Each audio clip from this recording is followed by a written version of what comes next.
I love this game. I love this game. I have loved this game my entire life. There's nothing that takes me back to childhood, and I mean actual childhood, quite like great hockey. Good morning to you. Good Friday morning. I'm Dejan Kovacevic of DK Pittsburgh Sports, and this is Daily Shot of Penguins. It comes your way bright and early every weekday. If you're into football and or baseball, I also offer daily shots of Steelers and Pirates where you found this. Panthers 3, Hurricanes 2 at almost 2 in the morning with Matthew Tkachuk scoring with 12.7 seconds left in the fourth overtime. It was the sixth longest game in National Hockey League history. And even everything I just shared with you doesn't begin to summarize the caliber of this hockey. My first significant impression from Game 1 of the Eastern Conference Final came probably about a period and a half in, when I saw how tight the checking was, how hard the compete level was for every single puck. It's one of the things that Mike Sullivan talks about a lot as it relates to the Penguins. His measure of a good hockey game, and you can hear it in his voice, is when the teams are really going at it for each individual puck battle. That's what this was from the first shift to the very last. I don't even think the Hurricanes did anything really wrong on the winning goal. Brent Burns backhanded the puck up the boards. Jacob Slavin wasn't able to do anything with it because Sam Bennett, big boy, beat him there. Bennett feeds it out to Tkachuk. Tkachuk shoots against his own body, top shelf, past Freddie Anderson. It's the perfect type of goal to end an absolute classic like that. You don't want it to be on the other team screwing up. You don't want it to be some fluke that bounces off 4 people. And ideally, it's a great player who scores it. Check, and check. My second thought about this game earlier, much earlier, regulation, was that these are the 2 best teams in the Eastern Conference. Please spare me the Boston Bruins, okay? You don't get out of the first round. You're DQ'd. You were not that. I don't care that they had injuries and whatever else. That's just part of the game. If you want to talk about injuries, let's talk about the Hurricanes' injuries. So the Bruins don't belong in this conversation. They just don't. The regular season doesn't count. If it did, you'd still see a banner celebrating the 1993 Stanley Cup champion Penguins, their 3rd cup in a row. Oh, yeah, that's right. That never happened. And the Bruins didn't win it this year, and actually they didn't even really come close. What you're seeing right now are the 2 best teams in the East, and the 2 teams that probably espouse the type of play to which Sullivan aspires the Penguins to be playing. He just doesn't have the players, and sometimes when he does have the players, he doesn't use the right ones. But these 2 teams, they are where they belong. They might be, time will tell on this, the 2 best teams in the National Hockey League. As I look at the other side of the bracket, the Stars and Golden Knights will get going tonight, and I don't see either of those teams being what either of the Eastern teams are. There's just no room. You can't breathe. They're aggressive without being dumb. They pinch without ever giving up odd man breaks.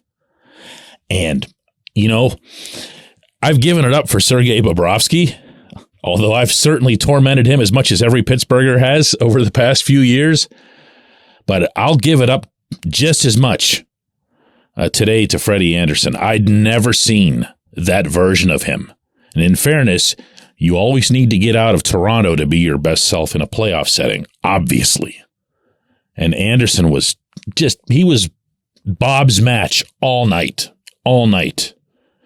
Beat on the winner? Yeah. Beat again by a great shot against his body by a great player. And my third and final thought when this was all done was, wow, I love this game. I can go back to, I'm going to start dating myself here, but I can go back to staying up all night long to watch the Capitals and Islanders when Patrick LaFontaine took that shot, that long-range shot to beat Bob Mason, and watching Mason drop to one knee in the net. And those of you who go way back in hockey know exactly what I'm talking about. You can even visualize it. I go back to covering the game at the Civic Arena that went 5 zillion overtimes, and Keith Primo of the Flyers scored on what, by the way, was a really similar looking shot to the one Tkachuk scored on. Compare the two, seriously. It's pretty striking. I remember walking home from the Civic Arena so hungry. There was no food in that old place. The Penguins had ordered some pizza from a downtown establishment. They brought a whole bunch of pies. All of them went to the locker rooms, understandably, and those guys scarfed that down to consume whatever carbs they could. No one was prepared for this. That's more of a normal thing now, but it wasn't then.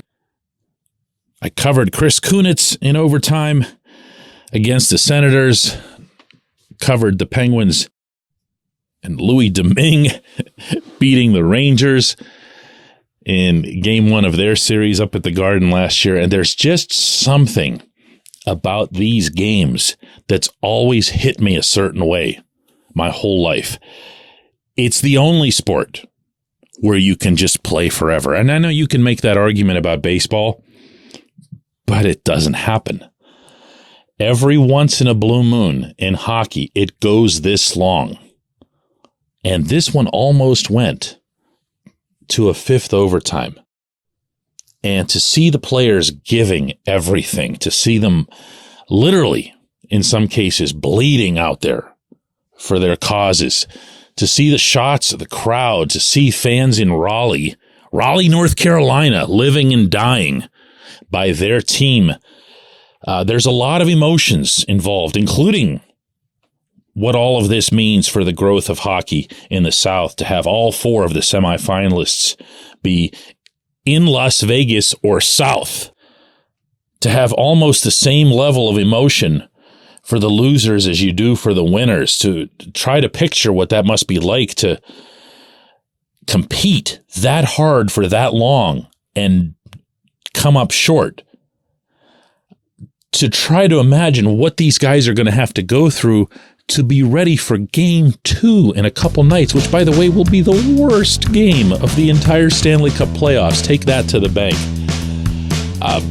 I love this game. I don't have much for you in the way of heavy philosophy this morning. I don't. I love the great sport of hockey. When we come back, J1Q.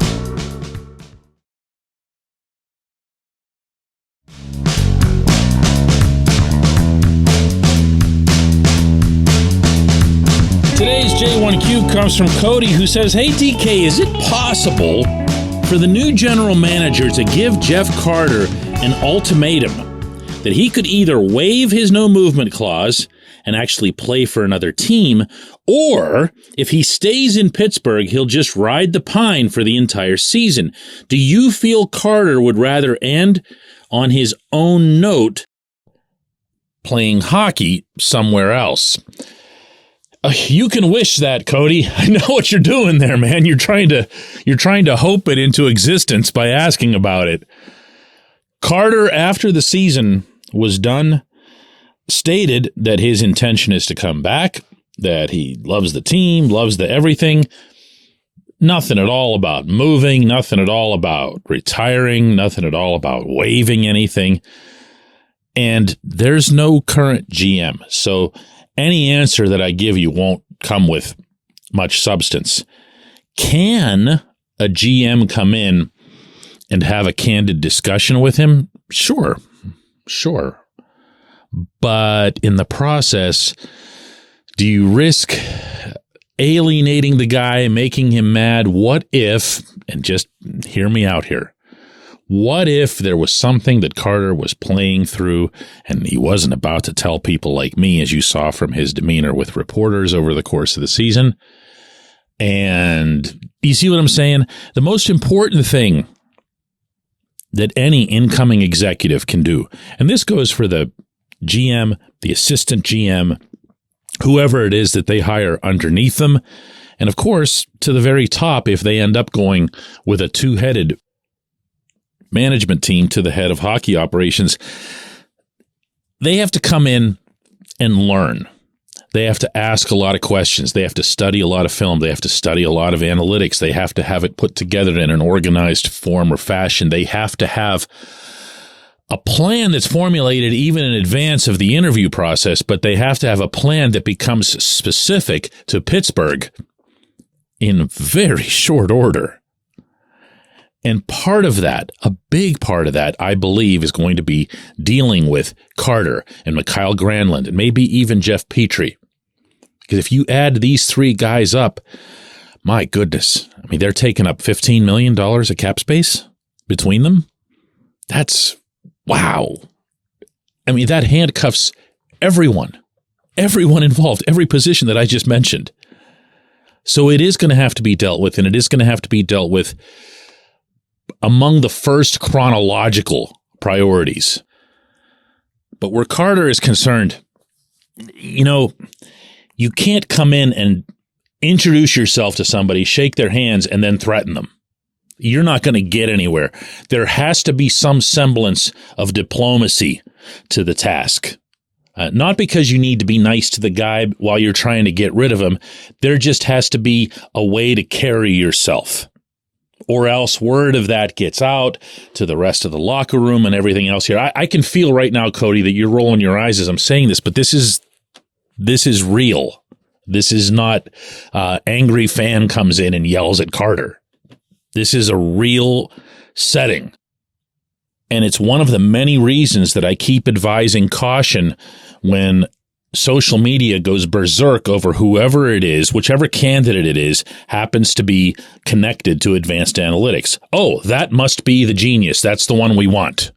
Eric Tulsky is the genius of the Hurricanes. Don Waddell gets absolutely no credit for anything that happens in Raleigh. It's all about Tulsky. Why? Because he's the advanced analytics guy. What we don't know about Tulsky, even if he's like the ultimate guru, and even if he's the one that handpicked all of their best acquisitions, what we don't know is if he's a leader. These are not givens. These are not traits where one necessarily accompanies the other. And from there, I'll often see that the position that gets taken is, well, bring in Tulsky as the GM and then bring in some rough and tough hockey person to be the president of operations or whatever. I'm sorry, that's just not how it works. The GM is the one that has to make the hardest calls. The GM is the one that has to have that sit down that you're describing with Carter, with Granlund, with Petrie, with Sid, meaning about how things are going to look on this team, with the head coach. There has to be an experience/leadership component to this job. I really, really believe that. I appreciate the question. I appreciate everyone who listens to this show. More than anything, I appreciate every last one of you who would have stayed up to watch that entire game. Let's do this again Monday.